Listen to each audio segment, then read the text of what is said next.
my man. So, brother, John!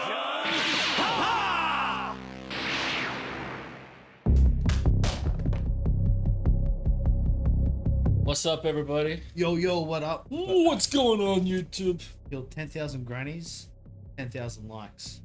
We are going to review... Actually, no, we're just going to watch this film. Well, it's a new thing that we're doing. We're now going to start dwelling into, I guess, quote-unquote classic films. Generally, you'll find a lot of up-and-coming actors, you'll notice, got started. Not started, but, you know, in terms of spotlight, a lot of them started from this film. You know, when you're working alongside Russell Crowe and Denzel Washington, that usually tends to happen in a Ridley Scott production. Films that have been out of cinemas for a while, some for a couple of years, maybe even some for a couple of decades. It's a field that I would humbly say I got a bit more experience in than Josh. From here on out, we'll be doing a classic kind of thing once in a while. Probably a strong guarantee that the majority of the films that Josh picks, because it's the films that Josh is interested in, I will probably most likely have already seen.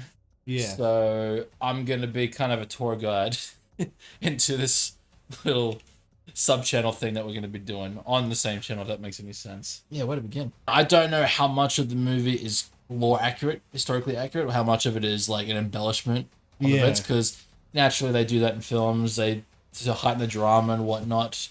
I don't feel like there was much embellishment.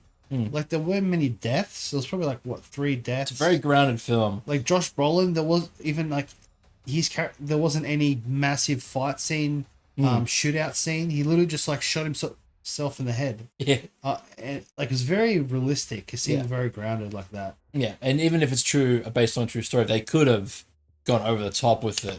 You know, they could have had Russell Crowe doing kung fu and all this stuff, and it'd be like...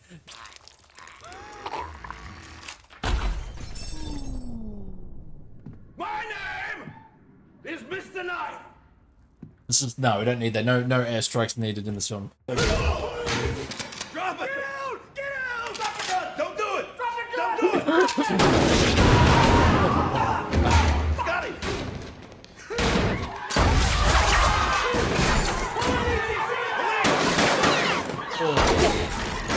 It's not an Arnold Schwarzenegger drama.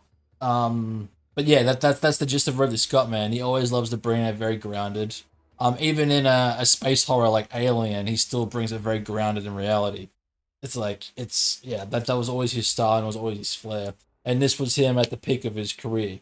Because around about the same time, he's done Black Hawk Down. He did, Gladiator 6 years earlier with Russell Crowe. Freaking affiliate with. But, no, man, he's just a master at his craft. And it was only shortly after that film did some of his choice of films be a bit like, okay. Yeah. I don't know if it's because he had a different production crew with him, a different writer maybe. But anyways, I thought like Josh Brolin's death was a little lackluster, but at the same time it's very grounded and it's that's no way, right? No. That's pretty brutal. And that's how he went out. He didn't go out in a bang, he just went out in a whimper. It shows his real character. He thought he was like this real hard-ass cop because he was protected by the law. And then when the law turned on him, he showed his true colors. He was a little pussy. You know, didn't even want to face his own judgment. Took his own life like a coward. So it's like, Yeah, I feel like Denzel, he didn't have enough security. You know what I mean? Again, it's very grounded. It's not like his people would walk around the streets with a gun attached to their hip all the time. Oh, like, whether they wouldn't have guys just always with freaking machine guns. Well, I thought that they're right there protecting that cash. You know, and they're not just walking the streets saying, "Yeah, I'm with Frank Lucas. Look, I got an M16." It's not like one of those kind of films where it's like, again, if they need weapons to start a war, they have to like purchase them because if they own firearms on person, it's evidence that the cops could easily nail them for. You know what I mean? Yeah. Everything has to remain in secret until it needs to be implemented as what a real organized kind of crime syndicate would be. You know, on the surface, everything looks innocent, everything looks legit. I'm a businessman, I do stuff. But of course, behind the scenes, no, it's not like that at all. Yeah. There were a few characters in this film that I wish I would like to know. I would like to know what happened following the events or during the events. Yep. You see a lot of characters while Denzel is still like, in the height of his power and that. But as things start crashing down, There's certain characters I like to see their perspective of it. For example, Russell Crowe's friend that gave all that info to him. Like, what happened to him? Yeah, he true. kind of just disappeared. Was he involved in the big the shakedown or? And I was very invested. Like, oh wow, like there's actually a bit of a tension between them two now. It's like, what happens there? And I didn't really get to see what happened. Like, they didn't show him anymore. Then it was very focused with Denzel and Russell in the end there. Some of the compadres. I'm wondering what happened to them. Oh, you just reminded me too, like Cuba Gooding Jr.'s character. Yes. Like, again, after that little confrontation about the dealership of his own product, he's never in the film again either. Yeah. No. Personally, I would have liked to see how that went to fruition. But at the same time, I get it with these type of films. Sometimes you don't get that. You just get the resolution. It's very grounded. You know, like, you don't have to know everyone's story, how everyone felt about it. Yeah, because the story's about Frank. And you know, Russell Crowe's character, whose freaking name keeps, I miss him now, I don't know why. I'm just calling Russell Crowe. Yeah, so we got Frank and then Russell. They just call him Russell. Russell. Maximus. Yeah, he's a very interesting character too, Russell Crowe. Because he's not jaded, but he's also he's on the shade of grey in terms of being like a good honorable cop. Yeah. Like, he's dedicated to his job, but of course his personal life is a bit of a negative. Like, he's not a good father. He openly admits that at the end. He hasn't been a little husband and all that stuff. So it's like in order it's grounded in reality where he's not like the perfect example of what a good cop is. Yeah. Even like a good cop like him, who is responsible for shaking down the whole corruption bracket, is still a very, I don't know what's the word I'm looking for, but it can be a very disappointing kind of character. What was his motivation for being so clean? Like he says, just doing the right thing. See, he's like a stand-up good cop. Yeah, only to the job. But only to the job. But even then, doing the job, they do cut corners on certain things. You know what I mean? Which was a byproduct of the 60s and 70s. You do that crap now, like you'd be nailed to the wall for it. All those like little shortcuts he took, in order to get information or whatnot. Like, yeah, police don't operate like that anymore. Yeah, but why is he so obsessed?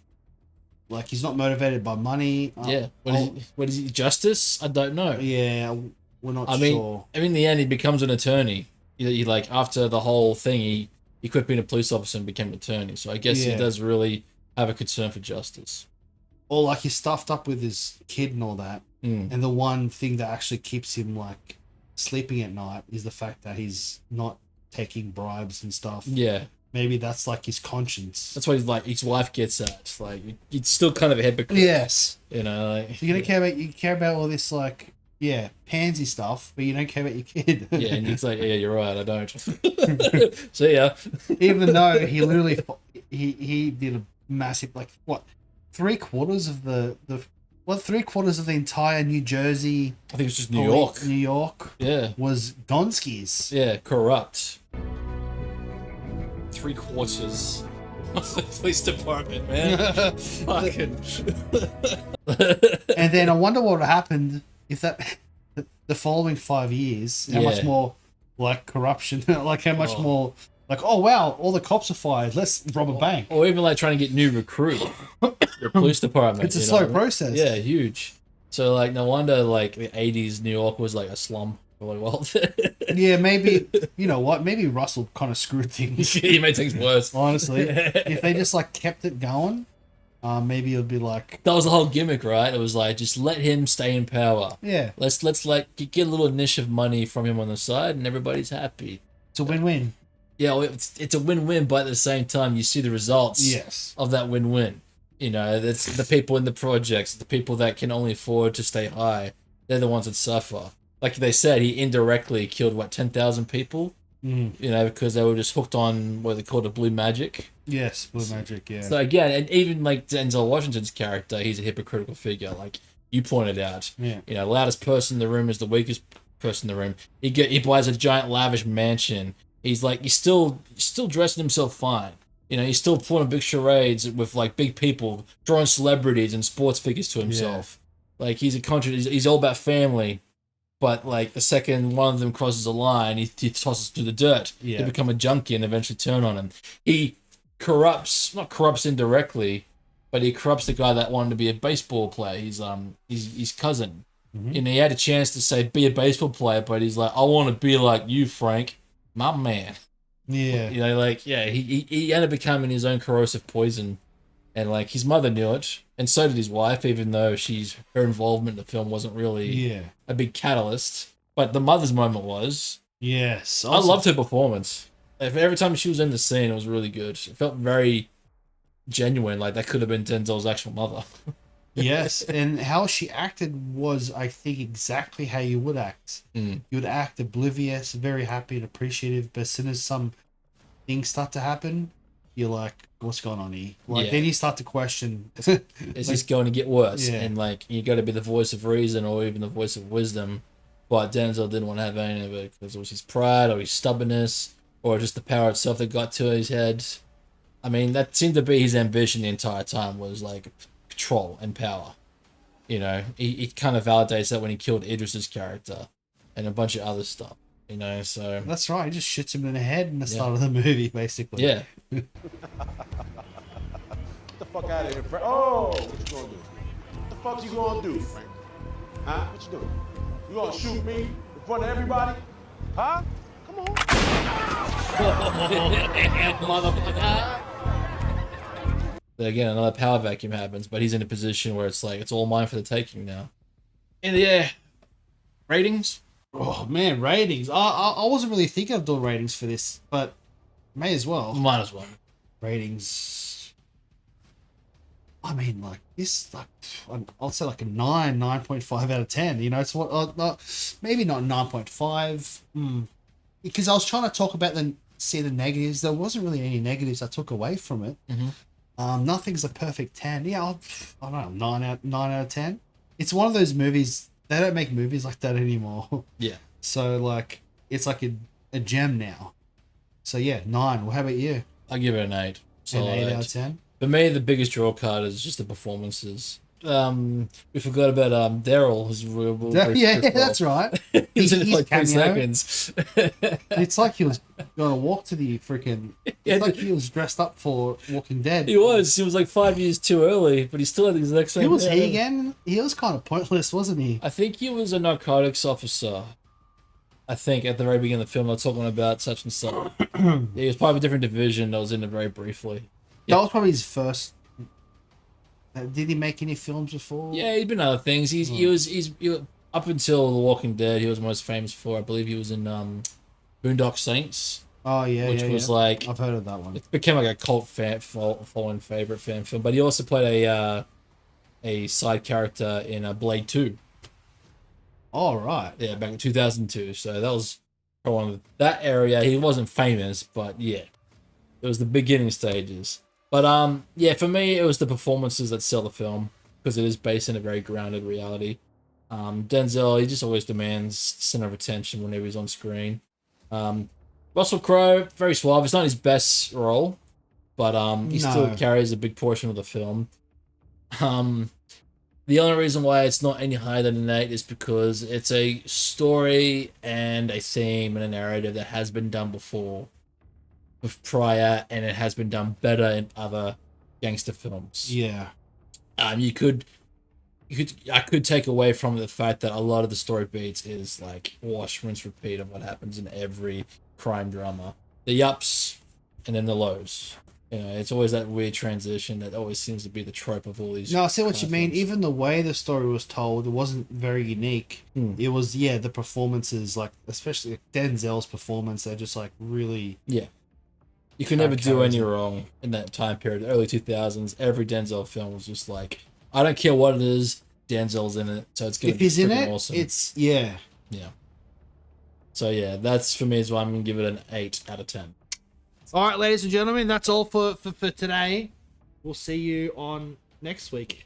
Next weekend, that's right. My man. My man.